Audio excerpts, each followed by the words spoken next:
Buenos días. Estamos en una nueva actividad a la que invita el Instituto de Energía de la provincia de Buenos Aires, con un tema que es transición energética. Si hay algo que creo que es bastante, digamos, obligado de tratar en este tiempo, complejo de abordar, terriblemente complejo para llevar a la gestión, las innovaciones que hay que hacer en transición energética, y desde el instituto entonces tratamos de compartir con todas las personas, los sujetos, las instituciones que forman el sector energético. Tratamos de compartir los avances, las ideas, por dónde está yendo la discusión, el avance del conocimiento, los desarrollos científicos y tecnológicos en este sentido, para tratar de, en cada uno de los encuentros que hacemos, quedarnos con algunas cuestiones anotaditas para ver si podemos entrarle concretamente a la cuestión, qué es lo que tenemos que hacer cada uno de nosotros desde nuestros lugares de trabajo. Nos acompañan hoy para abordar este tema Nicolás Malinowski. Él es director del Observatorio de Energía, Ciencia y Tecnología, trabaja en el sector nuclear, es ingeniero con una vasta experiencia en el sector y ha aceptado, apenas le dijimos, venir a conversar con nosotros. Y Guillermo Garaventa, él es investigador de la Comisión de Investigaciones Científicas, la CIP, y en el Centro Tecnológico Aeroespacial de la Facultad de Ingeniería del Departamento de Aeronáutica de la Universidad Nacional de La Plata. Muchísimas gracias, Guillermo, también por acompañarnos. Nicolás, en primer lugar. Bueno, muchas gracias, Marisa, por la invitación. Gracias al líder y a la Secretaría de Energía también, a Gastón Guioni, por la invitación. Y bueno, gracias al público presente, tanto presencial como virtual. Según lo que decía Marisa, ahí había como 200 inscritos o más de 200 inscritos, así que bueno, realmente la temática convoca. Y bueno, sí es un tiempo donde se... Sí, algo que... Perdón. Ahí está. Ahí está. Ahora sí. Sí, sí. Bien. Sí, pues si no, acá escuchábamos doble y era medio molesto. Bueno, como introducía recién Marisa, digamos, la cuestión de la transición energética viene siendo un tema en boga y cómo lo abordamos en el...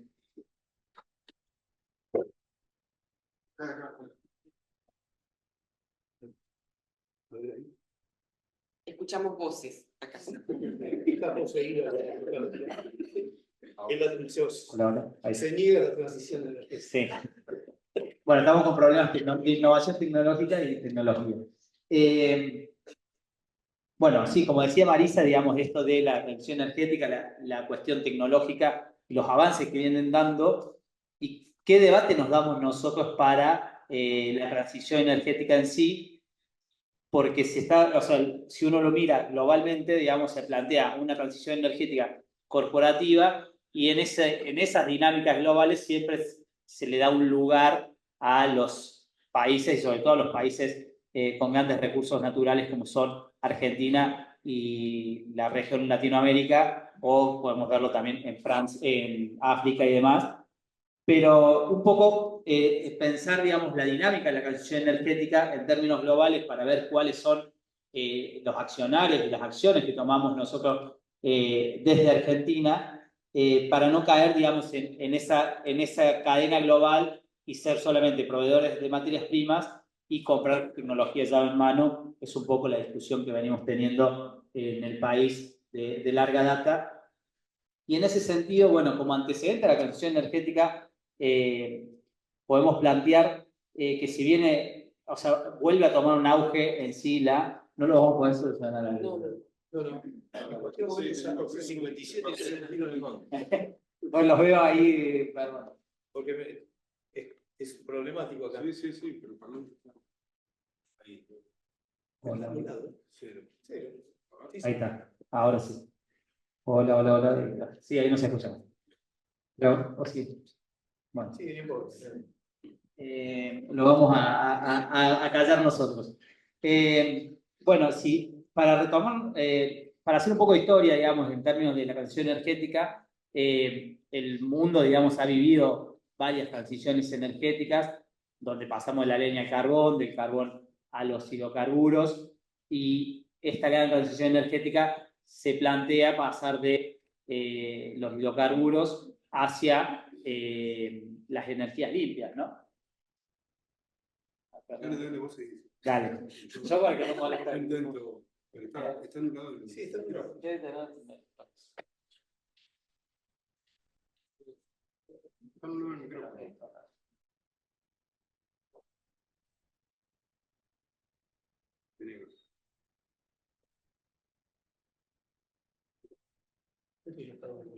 Hola, hola, ahí está. Ahora sí. ¿Sí? Sí. Bueno, listo. Podemos solucionar el tema de la vocecita que teníamos al costado. Decíamos esto de las transiciones energéticas que ha tenido la historia a lo largo de lo que va el desarrollo, principalmente el desarrollo de la actividad industrial. Y esta gran transición energética que se plantea, digamos, globalmente, es el desafío de reemplazar nada más y nada menos que el 80% de la energía que hoy se consume, que es proveniente de los combustibles fósiles. Entonces, cuando uno lo ve desde esa perspectiva, hay una gran pregunta: ¿cómo reemplazamos el 80% de la energía mundial? Que en Argentina básicamente es muy parecido, digamos, en el mundo el 80% de la energía es proveniente de combustibles fósiles, y en Argentina es aproximadamente lo mismo. Si vemos la matriz primaria, si vemos la energética, es solamente el 60%, la energía eléctrica es el 60% proveniente de combustibles fósiles. Y como antecedente podemos marcar, digamos, este gran auge que empieza a tener la transición energética como la crisis financiera del 2008, donde ahí empiezan a volcarse los capitales a nivel global a desarrollar estas energías limpias, asociadas también a los capitales de las grandes tecnológicas.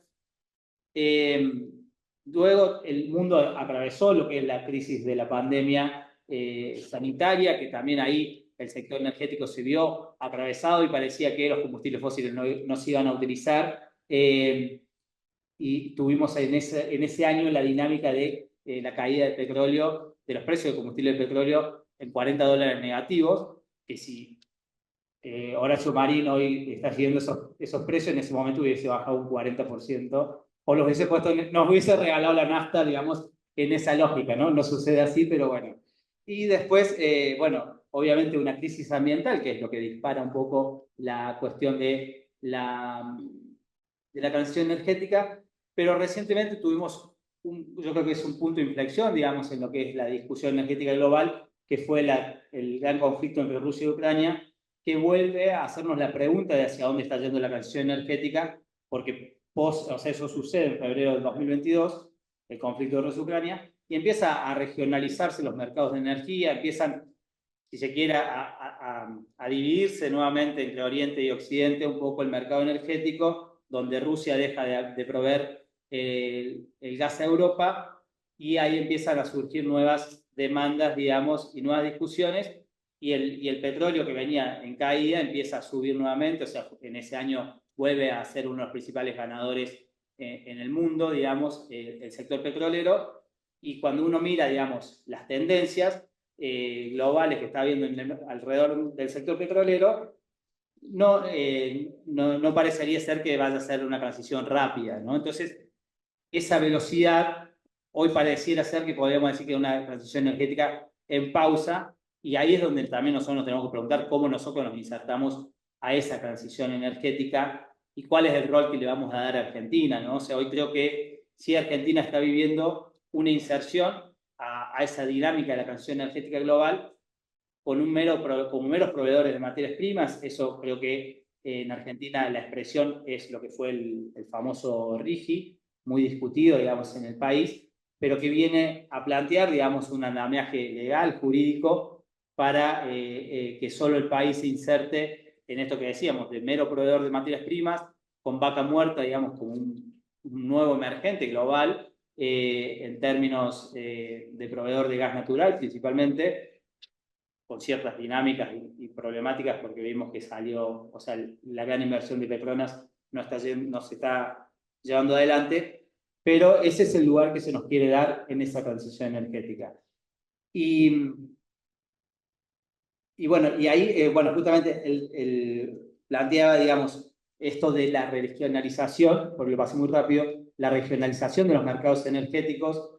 Si uno ve, digamos, cuando se produce el conflicto entre Rusia y Ucrania, ese 40% de gas que proveía Rusia a Europa empieza a ser sustituido por Estados Unidos, empieza a tener nuevamente un valor petrolero global.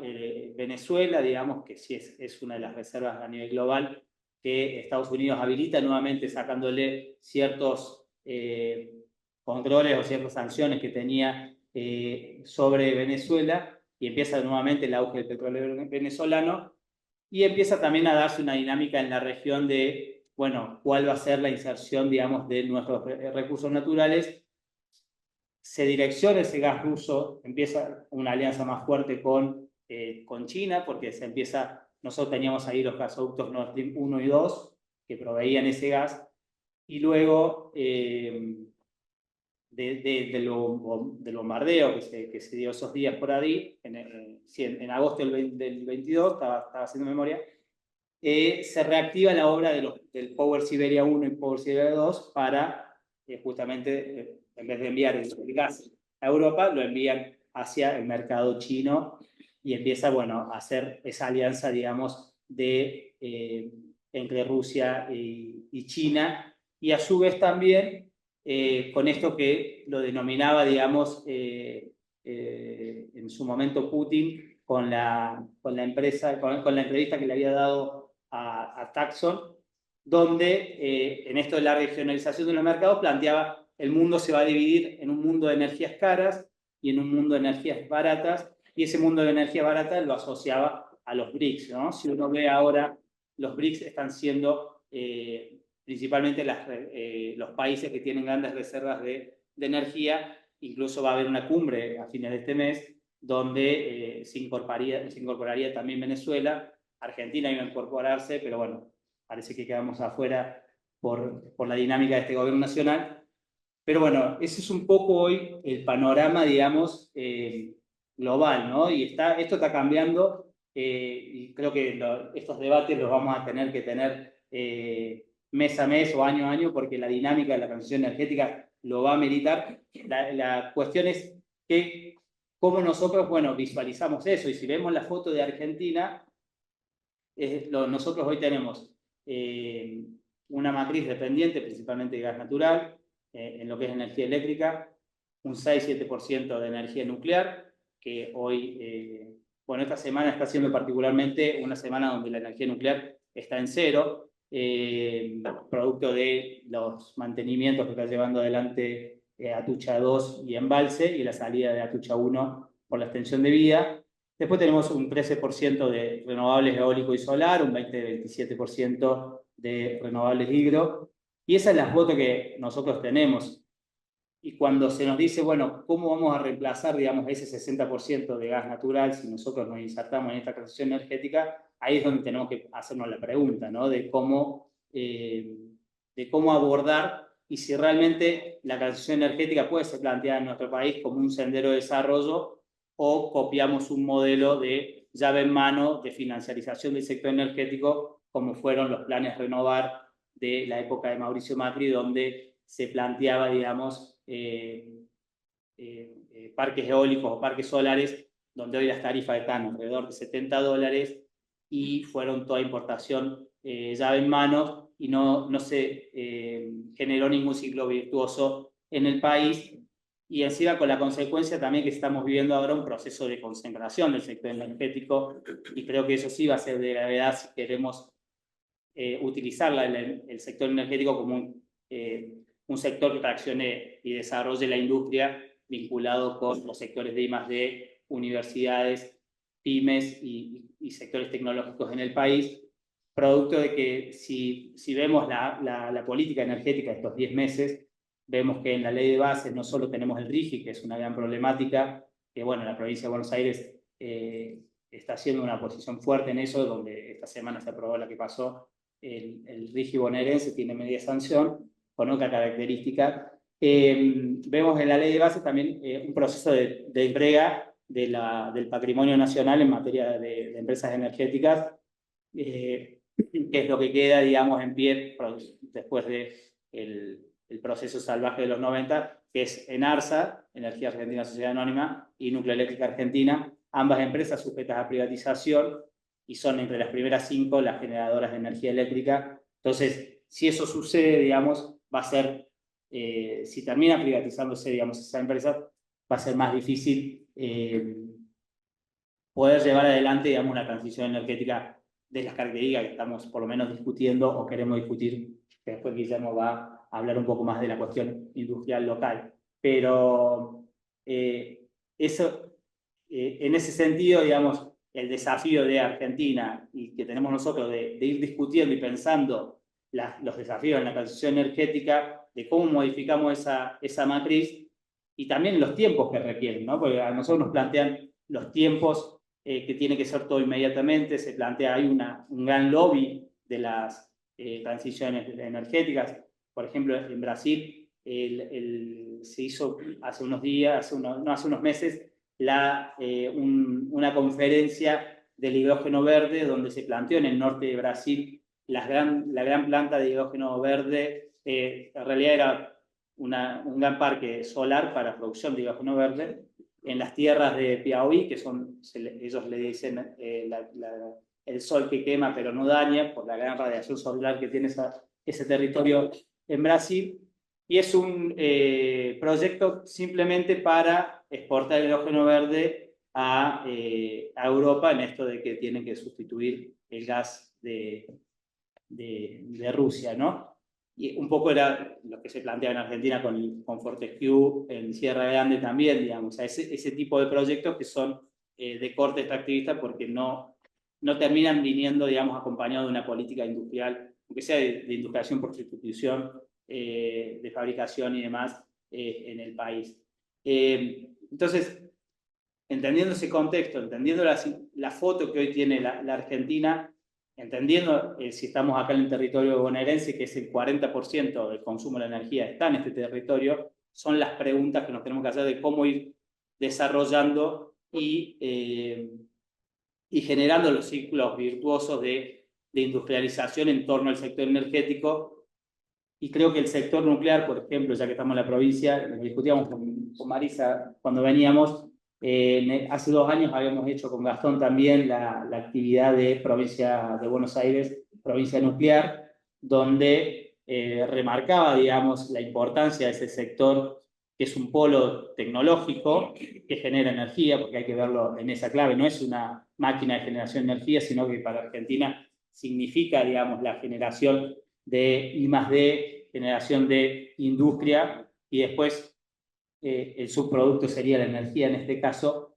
Hoy está siendo muy vapuleado, digamos, y creo que en la provincia de Buenos Aires ahí tenemos que también posicionarnos fuertemente, porque hoy tenemos el CADEM, que es un prototipo, un reactor modular de un nuevo concepto, digamos, en el mundo, donde Argentina era el primer país que estaba desarrollando ese tipo de reactores, y hoy se encuentra ese proyecto paralizado. O sea, tenía una fecha de finalización de fines de esta década, 2028 o 2030, y con esta paralización lo que le va a producir al país es la pérdida en la carrera tecnológica de ese nuevo concepto de reactores, donde a su vez la energía nuclear es una de las alternativas para la transición energética. Si nosotros pensamos que tenemos que reemplazar los combustibles fósiles y la generación de base principalmente, hoy la única fuente capaz de eso es la energía nuclear, que es una energía que funciona 24 horas,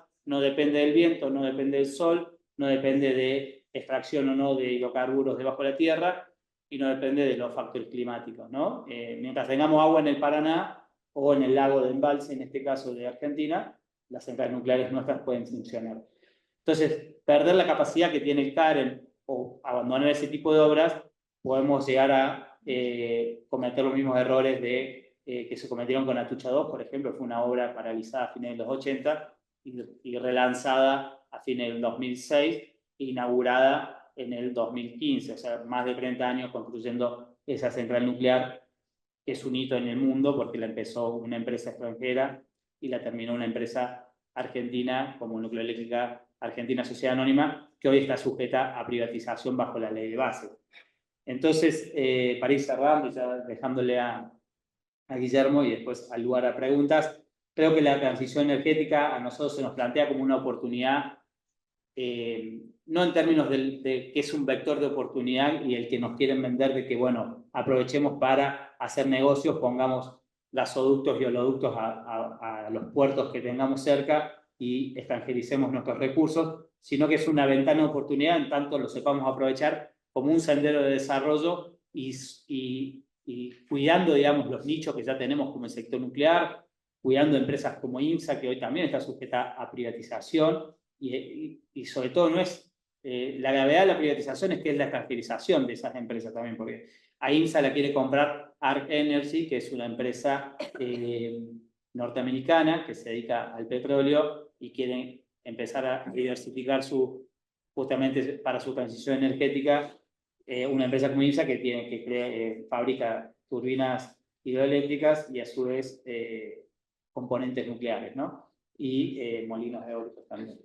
Así que bueno, creo que lo importante de este tipo de debates es dejar la pregunta de cómo nos acercamos a eso y cómo empezamos a debatir el sector energético en serio, digamos, cuál es el programa que necesitamos trazar nosotros, pues siempre caemos en la discusión del precio-subsidio y no en cómo generamos un sector tecnológico de punta alrededor del sector energético y aprovechando los vastos recursos naturales que tenemos, que no solo es vaca muerta, sino también no hablamos del litio, que es una de las principales reservas del mundo, y eso ya lo va a tocar acá Guillermo, pero sí aprovechar el litio como un proceso también de industrialización, aprovechando el parque automotor que tiene Argentina, que se puede reconvertir a autos eléctricos, junto con Brasil, junto con Bolivia, junto con Chile, y no ser solamente los que le proveamos la materia prima a Tesla, a Elon Musk, que tiene a su vez el gobierno de Estados Unidos atrás, ¿no? Porque el gobierno de Estados Unidos,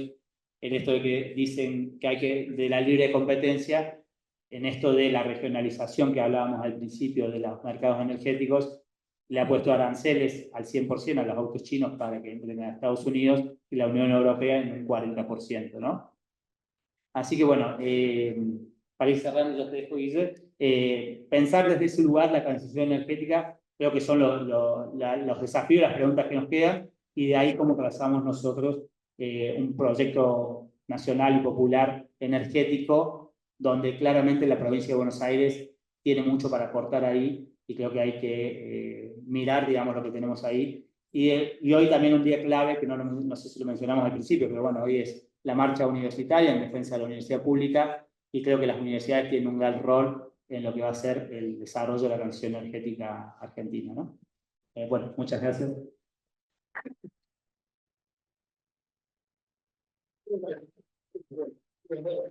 Aprovecho para comunicarles sobre todo los que están virtual, que al final de la exposición de Guillermo vamos a hacer una ronda de preguntas y comentarios.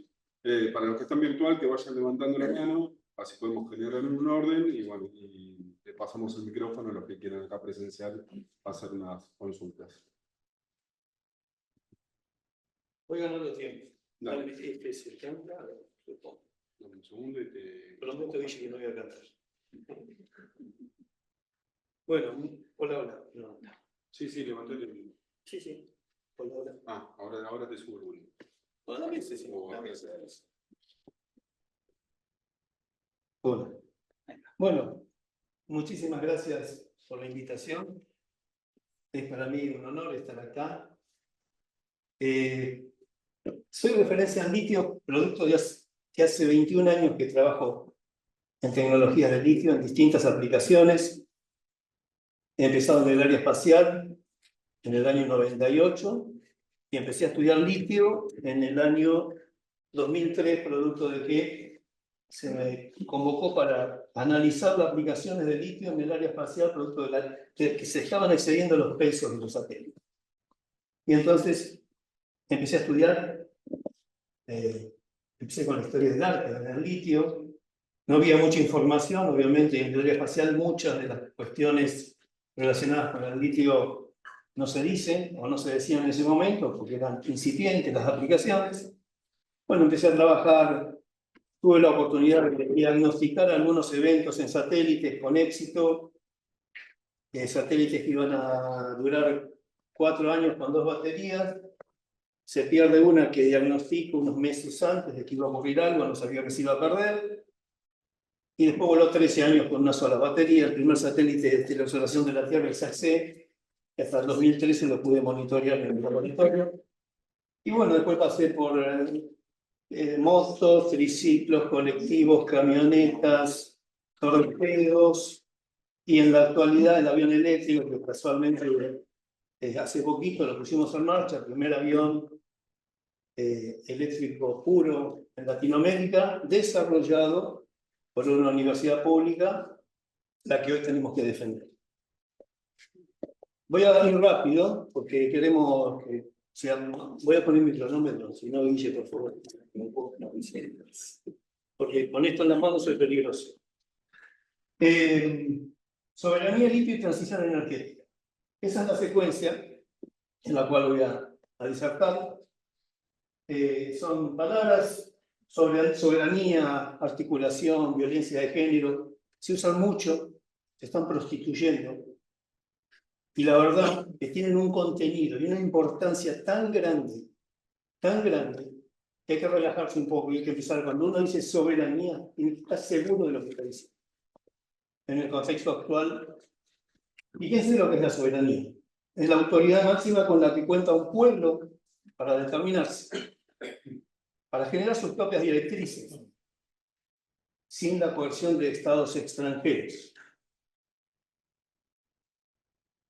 Soberanía. En palabras simples, voluntad política que posee un pueblo con derecho a tomar sus propias decisiones, con independencia de poderes extranjeros. Complicado eso con la soberanía, ¿eh? Más con las deudas que estamos adquiriendo periódicamente. Argentina, reconocerse como país. El nuevo mapa de Argentina. Ya vamos a hablar del litio. Aguántenme. Como él decía, ¿no? La velocidad, todo tiene que ser ya. Yo el reloj no lo quiero más, quiero una brújula, quiero saber a dónde vamos, quiero una política de Estado. Quiero saber que esa política de Estado no se interrumpa nunca. Y lo voy a decir en inglés para que no lo entiendan. En la puta vida se interrumpe. Eso es el gran problema de la Argentina. 2.078 kilómetros cuadrados aquí, 6,5 millones cuadrados en el mar. Esta zona la ganamos a partir del 2016. Acá somos soberanos totales y acá solamente en el fondo del mar. 350 millas. 980.000 kilómetros cuadrados en la Antártida. Esto es real, tamaño real. No es que me enseñaban a mí en la secundaria que era así chiquita la Antártida. Y 35.000 kilómetros de islas. Esta es una frase, una materia que yo doy que se llama Soberanía, Cuestión Malvinas, Políticas Soberanas. No se puede creer lo que no se conoce ni proteger lo que no se habla. Cuando el mundo ve esto, no puede creer que nosotros, con todo esto, con la diversidad de climas, la potencialidad, somos un país marítimo, hay que hacer barcos. Río Santiago tiene que hacer barcos. Que con todo esto estemos en semejante caos cada 10, 12, 15 años. No se puede ver. En realidad lo saben, y por eso nos meten en esos quilombos. Contaminación y medio ambiente. ¿Por qué transición energética? Empecemos a hablar de por qué la transición energética. Esto es lo que emite una persona por año en el mundo. 5 toneladas métricas de dióxido de carbono al año. Algunos más, obviamente en África hay gente que no emite nada, y habrá otros en Estados Unidos que emiten 20.000. Nosotros estamos en este punto, en el 2024, cayendo, ¿no? Por supuesto, porque la industrialización fue cayendo a partir del 2016. Estamos en un punto donde, digamos, estamos lejos de las 5, pero dije, no, la otra solución para la transición energética no es solamente pensar en el litio, en el combustible, y los árboles. ¿Y si hacemos algo con los árboles? Miren lo que pasa cuando uno usa un auto a combustible en el motor. Por cada litro de combustible que uno quema en el motor, aproximadamente, puede ser más ese dato, se generan 2,5 kilómetros de dióxido de carbono. Uno mira ese número y dice, no, no puede ser. Si los litros de combustible son 700 y pico de gramos, ¿cómo vamos a tener 2,5 kilos? Sí, sí, lo tenemos, porque el oxígeno saca el hidrógeno de la molécula para convertir el dióxido de carbono, y el oxígeno pesa 16 veces más. Podemos llegar a tener 3,5 kilos. O sea que, si uno va a Mar del Plata, considerando un viaje estándar de Mar del Plata en auto, uno generó 100 kilos de dióxido de carbono, solamente en la ida. Y entonces uno empieza a tomar conciencia de datos. ¿Por qué tira la electromovilidad? Y otro dato, se me ocurrió pensar, la gente de ambas 17 millones de personas que consumen, no 10 litros, 400 litros por día, pero con 10 litros. Miren el consumo de agua que sería en un año consumiendo solamente 10 litros. En síntesis, estamos contaminando todos. Y entonces me ocurrió estudiar el árbol. Denme un tiempo, por favor, no se asusten. Yo no hablo de baterías, de diseño, de todas esas cosas. En 20 minutos. Empecé a estudiar esto. Y dije, bueno, ¿no será cuestión de plantar árboles? ¿Qué pasa si nosotros nos proponemos, por cada persona, sembrar tanta cantidad de árboles para mitigar el dióxido de carbono? Y entonces ahí tenemos un margen como para seguir avanzando en la transición energética por nuevos desarrollos, mientras tanto mitigamos y cancelamos. Un árbol tiene un 40% aproximadamente de carbono retenido, y hay una receta de cocina que funciona, que es 3,5, multiplicar 3,5 el 40% de carbono, y eso daría el dióxido de carbono que absorbió. Entonces, si hice una cuenta, si un árbol pesa 1 tonelada y tiene el 40%, son 400 kilos, por 3,5 retuvo 1.400 kilos de dióxido de carbono. ¿En qué tiempo? ¿En qué tiempo? Bueno, avancemos. Árboles jóvenes plantados cada 5 metros, dan bosques de 400 árboles por hectárea. Si hacemos esa misma cuenta, llegamos a que por hectárea tenemos 160 toneladas por hectárea de carbono capturado. ¿En qué tiempo? Bueno, hay estimaciones, todo esto sacado de la bibliografía, ¿no? Que dicen que dependiendo del tipo de árbol, uno en 100 años puede retener, ahí aparece el tiempo, en 100 años uno puede retener entre 75 y 200 toneladas de dióxido de carbono. ¿Sí? Entonces, me parece, no en el medio, pero me parece 100. Estoy queriendo conseguir un orden de magnitud. ¿Cuántos árboles necesito por persona para cancelar esos 5 toneladas? Me paro en el medio, 100. 100 toneladas en 100 años, 1 tonelada de carbono por año. Porque 3,5 toneladas de dióxido de carbono. Los árboles no son perfectos, se pierden, se pudren, se caen las hojas. Considero una pérdida del 25%. La cuestión es que de esos 3,5, si hacemos una cuenta con el 25% de pérdida, tenemos 2,6 toneladas de dióxido de carbono por año y por hectárea. Es casi la mitad de los 5. O sea que yo necesito 2 hectáreas por persona para mitigar esas 5 toneladas métricas de dióxido de carbono. En La Plata necesitamos 2 millones de hectáreas. En el mundo necesitamos 16.000 millones de hectáreas. ¿Dónde sembramos? ¿Dónde vivimos? Hay que sembrar árboles. Claro, 1 millón de árboles son 2.500 hectáreas. Cuando dicen en China sembraron 1 millón de árboles. No le sigamos exigiendo al árbol lo que nosotros no somos capaces de hacer, que es hacer el cambio de actitud. Bueno, transición energética. ¿Por qué? Emergencia climática no es un cambio climático, es una emergencia climática. El impacto ambiental con el hombre en la ecuación siempre es negativo. El impacto cero con el hombre trabajando no existe. No existe. No existe. Pero sí existe mitigarlo con un cierto valor. A esta velocidad de daño vamos a la extinción humana, no la del planeta. Nosotros desaparecemos. ¿Vieron lo que pasó en la pandemia? Que en 2 años aparecieron delfines en Venecia, el agua del Río de la Plata cambió rotundamente, había una investigación que había bajado la contaminación de un 30%. 2 años. El mundo no requiere 100 años para recuperarse. Quedó demostrado la pandemia. Había pumas caminando por las ciudades del sur, ¿no? Tranquilo, llevamos la batería eléctrica. No se preocupen. Si no resolvemos todos estos quilombos, olvídense. Necesitamos eficiencia energética en máquinas. Creo que ahora está el triple A, es fantástico. Pero rogamos por la eficiencia energética de las personas. Dejar enchufadas cosas al pedo. Aire acondicionado a 19 grados. ¿Y ahí a dónde ir? Al jardín infante. A la RAM original. La RAM original del jardín infante, enseñándole a los chicos lo que es la eficiencia energética, diciéndole que cuidar la energía en casa realimenta a los inútiles que tiene como padre arriba. ¿Sí? Porque ningún padre le va a decir callate, estúpido. Es tu hijo. Es tu hijo. Entonces, esto es transición. Fíjense lo que pasa en una casa, todo lo que hay en una casa, minería completa, cualquier cosa de esta que saquen, ¿cuál es el impacto? Y en todo esto salió del mundo, no salió de Marte. Por lo cual, cualquier cosa que uno saque se cae en la casa. Hablemos de litio. Bien. El litio es un elemento químico, blando, liviano, muy reactivo, no está solo nunca, no quiere estar solo. Tiene un problema de compañerismo, ¿no?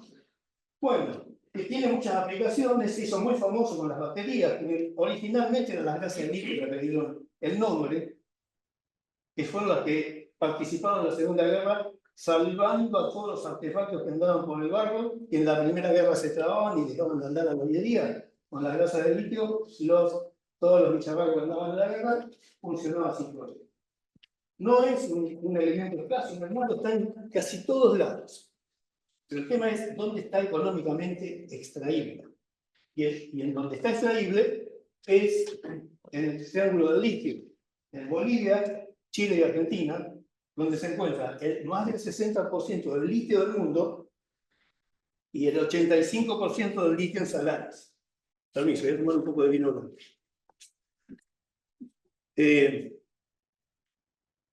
Bueno, datos. Servicio Geológico de Estados Unidos siempre está entre todos nosotros. Ellos saben hace 50 años lo que tenemos. Son los papás del mundo. Ellos decían que había 9 millones en Uyuni, en Bolivia. Los bolivianos se midieron y tienen 21 millones de toneladas. Los bolivianos estaban muy atrasados tecnológicamente y científicamente con nosotros. ¿Y qué hicieron para ganar tiempo? Mandaron 35 investigadores a Alemania durante 2 años. Están superándonos nosotros. Visión con acción deja de ser ilusión. ¿Dónde se está el litio? Bueno, en salares o en la montaña, como hace Australia, que es el primer productor, pero que no tiene mucho litio. Australia rompe montañas en minerales y nosotros lo sacamos de las almueras. El litio es un elemento químico, no es un mineral. Hay que tener cuidado cuando se implementen las leyes de protección del litio, porque si ponemos mineral, esas leyes no le aplican a los salares y algún vivo va a decir, no, esta ley a mí no me aplica, yo no soy mineral. Hay que poner elemento litio en todas sus formas. Y entonces la ley cubre todas las posibilidades de protección que necesitaría. El litio varió el valor del litio de $400 a $9.000, a $90.000. En el 2022 hubo una defraudación en la Argentina de la empresa que trabaja en Catamarca, Leiben, que subfacturaba, y que eso es por la cual fue penalizada, pero además se vendía ella misma, su casa central, a $6.000 la tonelada de carbonato de litio, cuando en el mundo estaba a 90.000. Entonces, es un elemento químico, posee la extraordinaria capacidad de almacenar energía eléctrica en reacciones químicas. Mete un gran valor agregado a todo lo que participa con poco porcentaje. El litio de las baterías no suma más del 7%. Una batería de 1000 kilos tiene 70 kilos de litio. Y además es estratégico porque vulnera las capacidades científico-tecnológicas de papá, que sabe hacer todo lo que ahora les voy a explicar que se puede hacer con el litio, pero no lo tiene. Y por eso es una de las consecuencias por las cuales estamos pasando por todas estas locuras de Argentina. Tenemos demasiados elementos químicos muy importantes: petróleo, gas, litio. elementos polimetálicos en el fondo del mar que tienen todo esto que yo les digo, pero en el fondo del mar hay que aspirarlo y procesarlo. Agua dulce. Ojo, estamos vulnerando papá. Todo esto se puede hacer con las pilas de litio. Pilas, cerámicas, vidrios, grasas, remoción de humedad, fabricación de aluminio aeroespacial, todo esto. Y en la fusión nuclear. Los nuevos reactores que se están haciendo en el mundo requieren de un isótopo de litio, isótopo 6 de litio.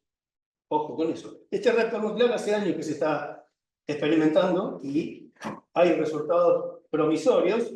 Por ahora funciona autoabasteciéndose de energía, no le sobra mucho, con lo cual es experimental. Pero es fusión, es romper el átomo por temperatura.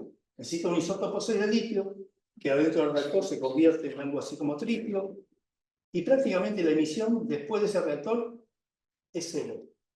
Se consume en el reactor. No es como los reactores que después tenemos un resabio que no sabemos qué hacer, y hay que enterrarlo a 3-4 kilómetros abajo, o mandarlo al sol con un cohete muy especial que no explote en el aire y que se estampe con el sol y que pase aparte del sol.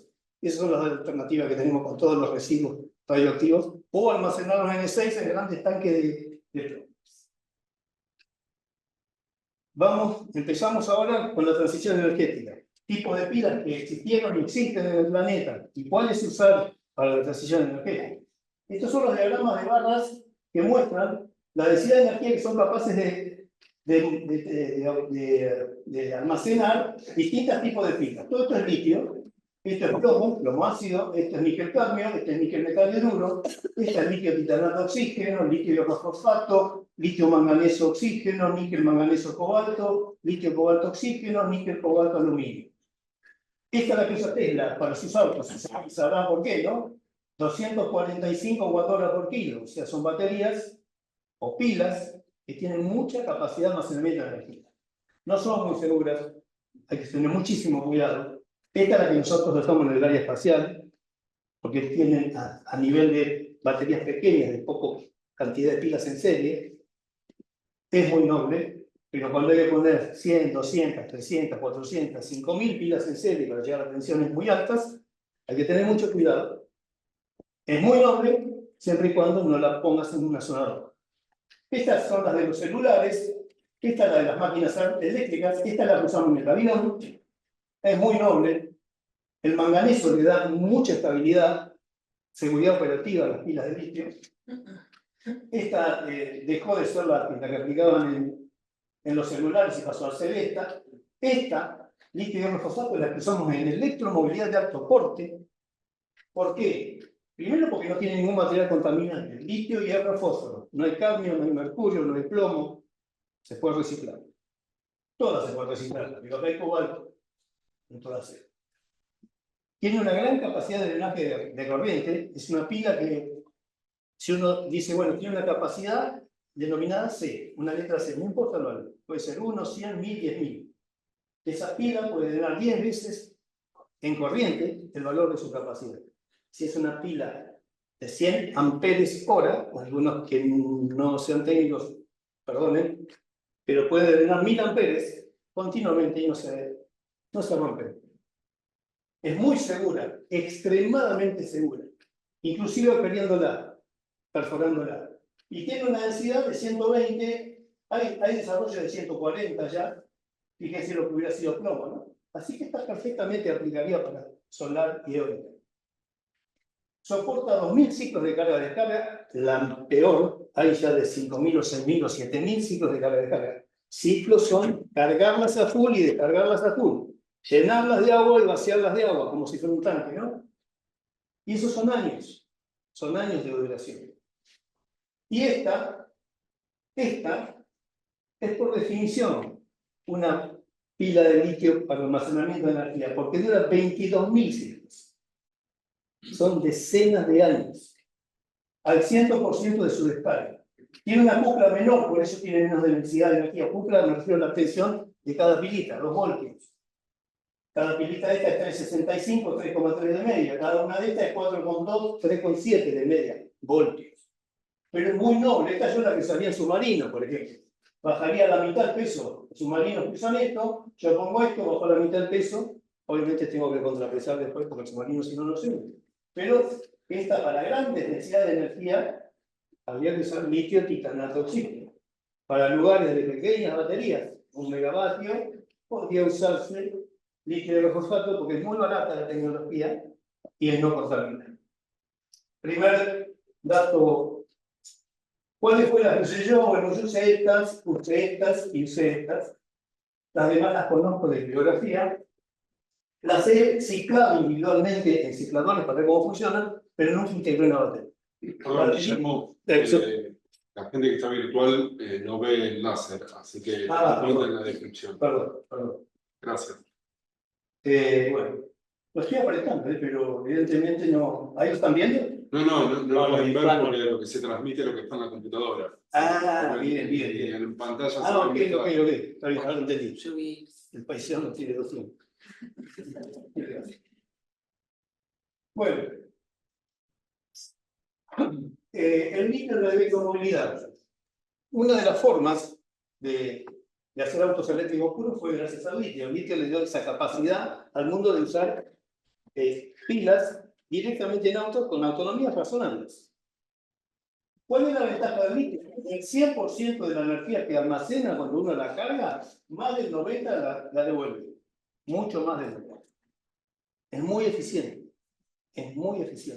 Cargar una batería. ¿De qué depende la seguridad operativa de las pilas? De las pilas o de las baterías. Primero, de la tecnología que usemos, del fabricante, de la fabricación, de la calidad de fabricación, de la herencia que tenga esa pila en haberse utilizado en cosas similares, es fundamental, porque ustedes entran a las fábricas de litio de China y van a encontrar el mismo catálogo en diferentes fabricantes. El mismo catálogo, con marcas diferentes, el mismo proveedor, perdón. El mismo proveedor, o varios proveedores con la misma catálogo de... Entonces, ¿cuál elegimos? Bueno, nosotros lo que hacemos es comprar pocas de todos los proveedores y ver quién es el que miente y quién es el que dice la verdad. Y haciendo experiencias, eso es calificación de proveedor. Esto es fundamental para la calidad y la posibilidad de que esta batería construida con estas pilas tenga una vida y no genere ningún inconveniente. Lo segundo es las electrónicas que requiere el litio. El litio requiere electrónicas porque, como lo que estamos intercalando es iones de litio entre un electrodo y otro, es materia lo que está transfiriendo la pila dentro en su estructura interna. Cuando la pila se cargó al final de su carga, si seguimos sobrecargando, se pone una lámina de litio metálico depositada arriba de la superficie del electrodo poroso. Y entonces ahí empieza el riesgo. Cuando hay litio metálico,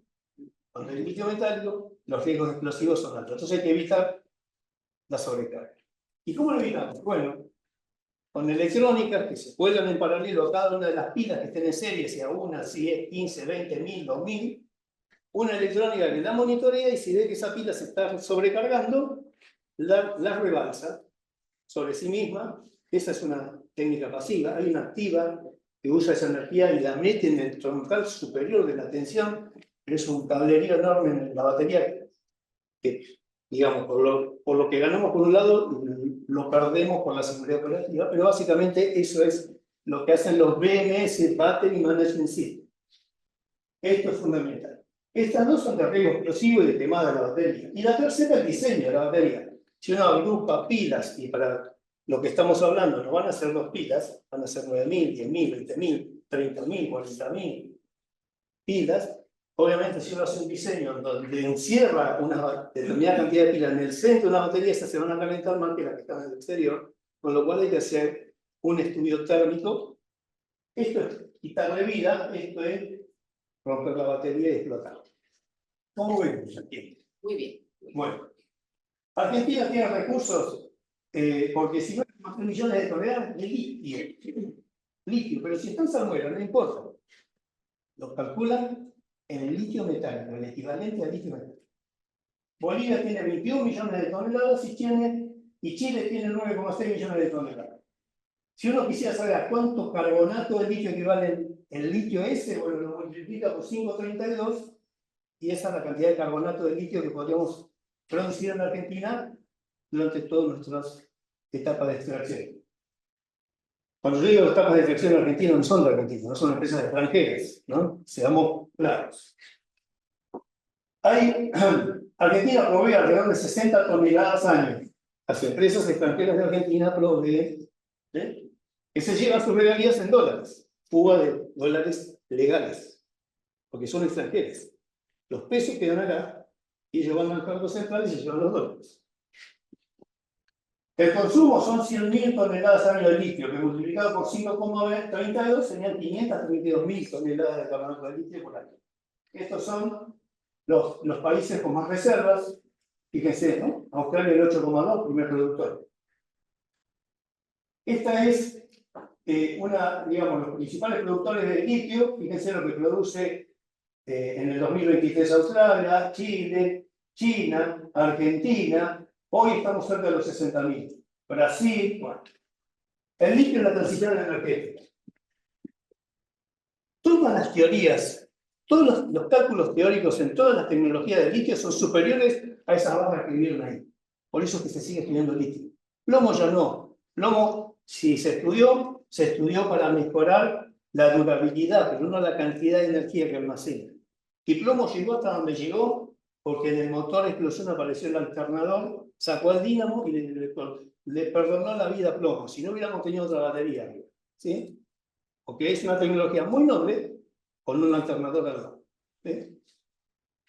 Esta es una imagen de cómo va a evolucionar la capacidad de almacenamiento de energía por kilogramo en las nuevas tecnologías de litio que ya se están estudiando en el mundo y acá en Argentina. En ITEC, en INIFTA, Instituto de Investigaciones Físico-Químicas Teóricas y Aplicadas. Para el 2030 se prevé que ese 245, con una tecnología que se llama litio-azufre, esté entre 500 y 700 Wh por kilo. Hay tecnologías que esta gráfica no muestra, pero fíjense que la curva no hace así, hace así.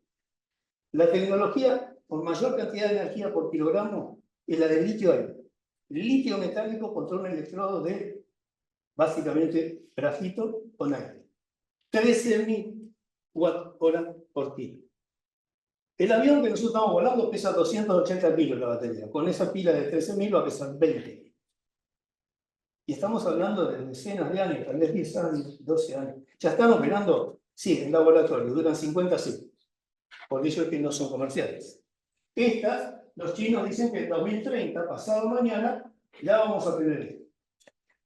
Y sin materiales contaminantes, porque es el litio azufre. No hay cadmio, no hay cobalto. Esto es lo que se espera en el consumo de autos eléctricos para el 2030, casi 30 millones de autos eléctricos. Pero bueno, el mundo no tiene litio. El litio está en Argentina, Bolivia y Chile. Por eso la amistad hermanada de Elon Musk con nuestro actual presidente. No porque sean amigos, sino porque quieren litio, porque gran parte de esos 30 millones de autos son de él. ¿Cómo aportar a la transición energética desde el litio y sin el litio? Con la electromovilidad. Dijimos que el dióxido de carbono lo tenemos que mitigar. Bueno, ¿un auto eléctrico genera dióxido de carbono? Sí, pero no tanto como si fuera el auto de explosión. ¿Por qué? Porque el auto que nosotros proponemos de la Universidad Nacional de La Plata es un auto citadino del día a día, de 100 kilómetros de autonomía, 70 kilómetros de velocidad, y no el Tesla. El Tesla tiene 100 kilovatios de batería. Son 2 o 3 manzanas. Ustedes que son técnicos de casa, metidos bajo el piso del auto. Yo lo que propongo es desde el aire acondicionado, 1,5 kilovatios, o sea, consumir como un aire. 4 kilovatios en motor, 9 kilovatios en batería, 80-90 kilovatios, 80-90 kilómetros de autonomía, auto chiquito, 2 plazas, sin baúl, el citadino. Y el combustible que deja de consumir que vaya a las centrales y se queme como quiera, con mucha más eficiencia que lo que hubiera sido nuclear. Con esto, con la energía generada domiciliar, inyectada a través de paneles o generación eólica desde los domicilios, medidores bidireccionales. Eso sería una gran... y a dar facilidades para que la gente se anime a hacer esto y que no llegue a una oficina y le pidan el papel rosa, el papel azul, el papel verde, y todas esas cosas que ya sabemos que en ese momento no volvemos. ¿No? ¿Y por qué? Y porque esta distribución domiciliaria es una gran cuestión. Le da resiliencia a la distribución. Mitiga el impacto. Pero sí tiene que ser aparatos certificados de tal manera que estemos todos de acuerdo, cuando se corta la luz general, todo se tiene que apagar. Nadie tiene que quedar prendido. Y de alguna manera, los equipos esos ya están bien. Pero es fundamental. Hay en la provincia de Buenos Aires, un día hablaba con alguien muy importante, que me contaba que EDESA, EDEN, EDELAP y EDEA tienen 2 millones de usuarios y 300.000 tienen bidireccionales. Al final hay algunas cooperativas, ¿no? Por supuesto. Y tienen bidireccionales solamente en 300.000 puestos. Hay que dar. Hay que desarrollar también esos bidireccionales que seguramente se pueden copiar. Nosotros no somos mejores a nadie, somos iguales a los mejores. Se pueden copiar. De hecho, hemos hecho esas cosas. No lo comento, que no salgo por ahí, frené esa parte. Bueno, entonces, con generación de energías renovables en zonas rurales aisladas, hospitales, gendarmería, ahí hay que poner baterías, poner solares, pequeños grupos, digamos, de pilas, ¿no? Con plantas eólicas y solares de alta potencia, ¿puede o no puede haber pilas de litio? Depende si queremos amortiguar algo o simplemente queremos inyectar a la niña mientras haya sol o aire o viento. Pero cuando hay baterías, ojo, que las baterías, yo no me imagino una batería para la ciudad de La Plata. No me imagino el estadio único 2 veces lleno de pilas para abastecer a La Plata 3 horas. No me da cuenta. No me da cuenta, ¿eh? Multimillonaria, ¿eh? Duplicamos la deuda externa. ¿Para cuánto? ¿Para 10 minutos? ¿15 minutos? Pero sí me imagino una batería de 40, de 30 megavatios para 3 horas, cuando se despierta algún transformador por ahí, que ustedes dicen, uy, hay que ir a repararlo, 3 horas de viaje, le damos 3 horas de autonomía y en esas 3 horas, en pueblos de 10, 15, 20.000 habitantes, eso sí, pero no súper recontra baterías. Esto que está acá no necesita baterías. Estos son directamente inyección a la red con grid, los sistemas son grid. Con el reuso de baterías de autos eléctricos. Los autos eléctricos cuando llegan a su final de vida, todavía le queda un 80% y hay que reciclarlas en aplicaciones que se pueden dar en escuelas, en clubes, se pueden instalar esas baterías. Pueden seguir durando 7, 8, 10 años más, porque encima a niveles de corriente inferior. Y esto que les contaba recién, ¿no? Un transformador se despierta de la línea, de 30, 40 kilovatios, no sé, megavatios, alimentan 30, 40.000 familias, 3 horas de autonomía, eso se puede, es razonable. Pero no la ciudad de La Plata, no Mar del Plata, olvídense de eso no está bien. Estos son los autos que hay que hacer, miren, 4 kilovatios de motor, por hablar de 4,5 kilovatios de motor, se enchufa como un aire acondicionado. ¿Quién se plantea en la red eléctrica cuántos aire acondicionados más admitimos? Porque cuando sale el Black Friday, que salen 3.000 aire acondicionados de Carrefour, de Walmart, no sé, se instalan en un fin de semana. ¿Por qué cuestionamos un auto que consume como un aire acondicionado?